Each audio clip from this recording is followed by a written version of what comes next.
आज दोस्तों स्वागत है आपका। आशा करता हूँ आप सभी लोग अच्छे होंगे और अपने सपनों के लिए काम कर रहे होंगे।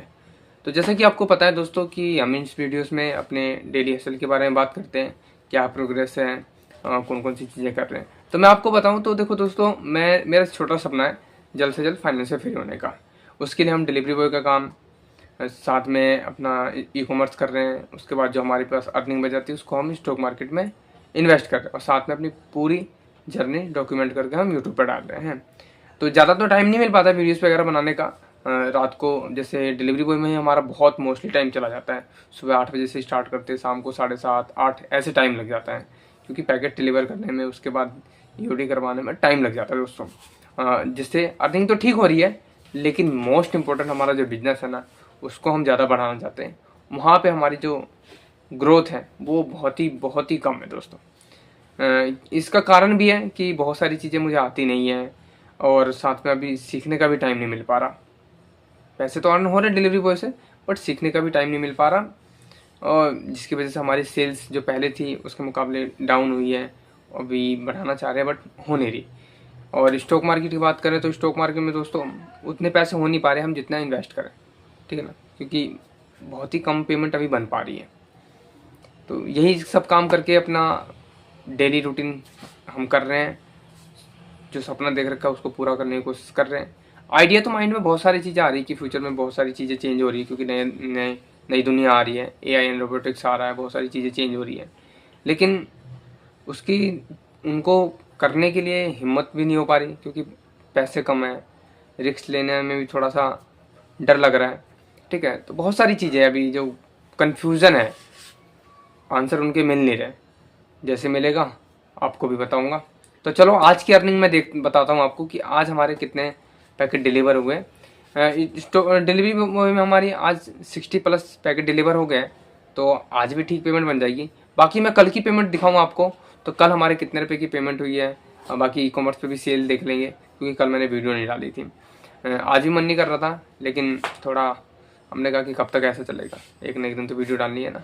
तो कोई नहीं, पेन हो रहा है तो थोड़ा सा सह लेते हैं, उसके बाद वीडियो डालते हैं, फिर सो लेते हैं। तो आज की मैं अर्निंग आपको दिखाता हूँ, ई कॉमर्स पे भी और उस पर भी, अपना डिलीवरी बॉय की भी कितनी आ रही होंगी। ठीक है, चलो स्क्रीन पे चलते हैं। आज का तो पैकेट दिखा दूंगा, क्योंकि अपडेट होने में टाइम लेता है। कल तो कल की मैं पेमेंट दिखाता हूँ आपको डिलीवरी बॉय से कि हमारी कल की कितनी पेमेंट बनी थी। ठीक है दोस्तों, तो चलो स्क्रीन पे चलते हैं, देखते हैं कि हमारी कितने रुपए की पेमेंट बनी है। तो दोस्तों ये हमारी कल की पेमेंट है, जैसे कि आप देख सकते हो, 23 तारीख दूसरा महीना 2026 को हमारी 1229 रुपये की पेमेंट बनी है, जिसमें हमारे 12 रुपये 29 पैसे डिडक्ट हो गए और 1216 रुपये हमारे एक दिन की पेमेंट बनी। तो अगर इसमें से 100 रुपये का पेट्रोल भी निकाल दो तो भी हमारे 1100 रुपये बचते हैं करीब है। तो डे का 1100 रुपये आई थिंक ठीक है। पर घंटा हम 100 रुपये कमाते हैं, इसका मतलब 12 घंटे का शेड्यूल लगाने से, है ना। तो यही 1000 1200 900 800 इसके अराउंड चल रहे हैं। बाकी पिछला हफ्ता भी हमारा बहुत ज़बरदस्त गया, 7000+ हमने कमाए हैं एक छुट्टी करके। अगर एक वीक ऑफ नहीं लेते तो 8000+ बना लेते हम, लेकिन वीक ऑफ मतलब एक छुट्टी ले ली थी, क्योंकि उस दिन बारिश का मौसम हो रखा था, उस दिन पेमेंट नहीं बनी थी। ठीक है दोस्तों, तो बाकी पिछला हफ्ता भी हमारा ज़बरदस्त गया, 7000+ की पेमेंट बनी है और कल की हमारी 1229 रुपये की पेमेंट बनी है दोस्तों। जैसा कि आप देख सकते, सेल्स हो रही है ठीक, कभी सेल्स में दिक्कत हो रही है। ठीक है, तो जैसा कि आप ही देख सकते हो कि अभी 179 का ही सेल्स हुई है, ठीक है ना। एक यूनिट का ऑर्डर आ रखा है। मोस्टली सेल हमारी अमेज़ोन पे ही आ रही, और इसको ही मैं बढ़ाना चाह रहा हूँ, बट ऐसा हो नहीं पा रहा। बाकी फ़्लिपकार्ट का बताऊँ तो फ़्लिपकार्ट पे कोई सेल नहीं है दोस्तों, मीशो पे भी कोई सेल नहीं है। और साथ में मैं स्टॉक मार्केट का बताऊँ ना दोस्तों, तो स्टॉक मार्केट में बहुत ही बुरा हुआ है हमारे साथ। ठीक है, एक स्टॉक है IDFC फर्स्ट बैंक, जिसके बारे में आपको पता होगा कि हमने लिया था। तो IDFC फर्स्ट बैंक में एक मेजर केस हो गया है, जिसकी वजह से कल हमारा स्टॉक सिंगल डे में हमारा बहुत ही करीब 15-16% गिरा। हमारा स्टॉक कहाँ था, 83 रुपये 65 पैसे पे, कहाँ हमारा 70 रुपये 45 पैसे पे आ गया। ठीक है, और अभी अब समझ में नहीं आ रहा कि क्या होगा इसके आगे। इसका अभी तो होल्ड करेंगे, अभी इसमें ऐड ऑन नहीं कर रहे हैं, हम बाय नहीं कर रहे हैं। ठीक है, 25,000 हमने ऑलरेडी इन्वेस्ट कर रखे हैं, नया इन्वेस्टमेंट नहीं कर रहे इसमें।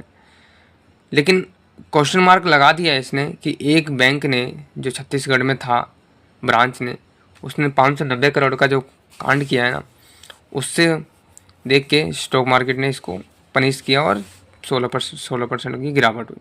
ठीक है, आज तो थोड़ा ठीक था, रिकवर तो नहीं किया बट हाँ ठीक है।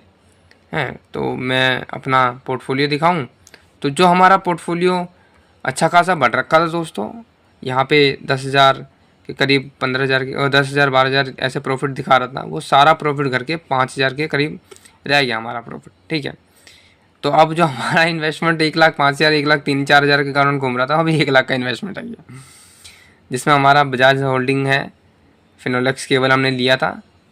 ठीक है, गोल्ड वीज ले रखा हमने, IDFC फर्स्ट बैंक पे हमारा मेजर स्टेक था, जियो फाइनेंस ले रखा है और NMDC स्टॉक ले रखा है, उसके साथ टाटा मोटर पैसेंजर व्हीकल ले रखा है और 010 का सिल्वर ETF ले रखा है। ठीक है, ये सब चीज़ें लेके हम आगे बढ़ने की कोशिश कर रहे थे, लेकिन जो मेजर IDFC फर्स्ट बैंक का हुआ ना, जिसमें हमारा अच्छा प्रॉफिट था, अब मैं ये सोच रहा था कि IDFC फर्स्ट बैंक अब यहाँ से अगर ये गलती नहीं होती ना दोस्तों, अगर IDFC फर्स्ट बैंक ये 590 करोड़ का जो घोटाला सामने आया है, अगर ये घोटाला 590 करोड़ का नहीं आता ना सामने, तो ये मेरे हिसाब से ना ये स्टॉक बहुत ही तगड़ा करने वाला था। ठीक है, इसी बेस पे मैंने लिया भी था कि यार ये 90 के करीब 100 के करीब जाने वाला था। ठीक है, लेकिन ये 590 करोड़ का घोटाला है ना, उसके चक्कर में गड़बड़ी हो गई। मैंने इसकी बाइंग की थी, मेरी बाइंग प्राइस पता है कितनी थी? 63 रुपये 37 पैसे दोस्तों, 63 रुपये 37 पैसे। मैं बता दो कहाँ खरीदा था मैंने इसके अराउंड खरीदा था, यहाँ पे ये स्टॉक यहाँ खरीदा था और यहीं आ गया। यहाँ से कितनी अच्छी खासी रिकवरी हो गई, ग्रोथ हुआ। मैं परसेंटेज में दिखाऊँ ना आपको, परसेंटेज में हमारा कितना प्रॉफिट हुआ था, बहुत ही बढ़िया प्रॉफिट हुआ था। बट कहा गया ना, हमने यहाँ पे लिया था 63 रुपये, हाँ, तो करीब करीब हमें कितने परसेंट का रिटर्न मिल रहा था? 36% का रिटर्न मिल रखा था, है ना। उसके बाद जो गिरा ना, इसने यार काम ख़राब कर दिया। 36% का रिटर्न और लोअर हमें मिल रहा था स्टॉक में जहाँ से हमने ख़रीदा था। 100 तक चला जाता ये, बट जो ये मेजर करेक्शन हुई ना, उसके बाद कहना अब मुश्किल है कि अभी क्या होगा। अभी इस पर नज़र बना कर रहेंगे, नया इन्वेस्टमेंट नहीं कर रहे दोस्तों हम, बस होल्ड कर रखा है। अगर कुछ ऐसा लगेगा तो इसको सेल आउट करेंगे और कुछ नया अपॉर्चुनिटी देखेंगे। ठीक है, तो स्टॉक मार्केट में अभी बाकी मैं ऑल ओवर मार्केट का व्यू बताऊँ आपको, तो मार्केट में दोस्तों कन्फ्यूज़न पूरा है। ठीक है, और जिसकी वजह से मार्केट कभी ऊपर कभी नीचे गिर रहा है। आज भी 288 पॉइंट मार्केट में गिरे हैं, 350 पॉइंट चला गया था, लेकिन 288 पॉइंट पर क्लोजिंग हुई। लेकिन हमारा पोर्टफोलियो ने 700 रुपये की बढ़ोतरी की। लेकिन कल हमारा 5,000 का लॉस ही दिखा रहा था, यहाँ पे सिंगल डे में 5,000 का लॉस दिखा रहा था, क्योंकि हमारा जो IDFC फर्स्ट बैंक था वो गिरा था, उसके बाद थोड़ा सा जो NMDC है वो भी गिर गया था।